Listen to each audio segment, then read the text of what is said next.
揭起 Thermostat 乾蒸機前面嘅黑色蓋，插入院後。注意，要聽到插頭咔一聲先可以。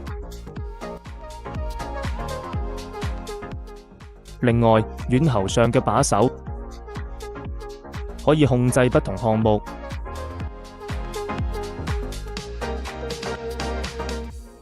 出蒸汽嘅控制開關喺手柄底部，用食指撳住就可以輕易操作，保障你使用時候嘅安全。啟動前面嘅鎖桿就唔會有蒸汽噴出。手柄上面有兩個按鈕，蒸汽開關按鈕，提供3個級別嘅蒸汽選擇，可隨時切換級數。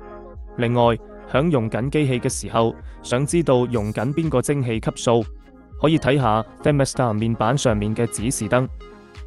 響清潔敏感材質嘅時候，建議先用低級數嘅蒸汽開始，例如木質或者矽膠位置。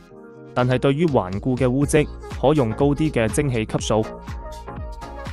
注意，多啲蒸汽就意味住多啲水分。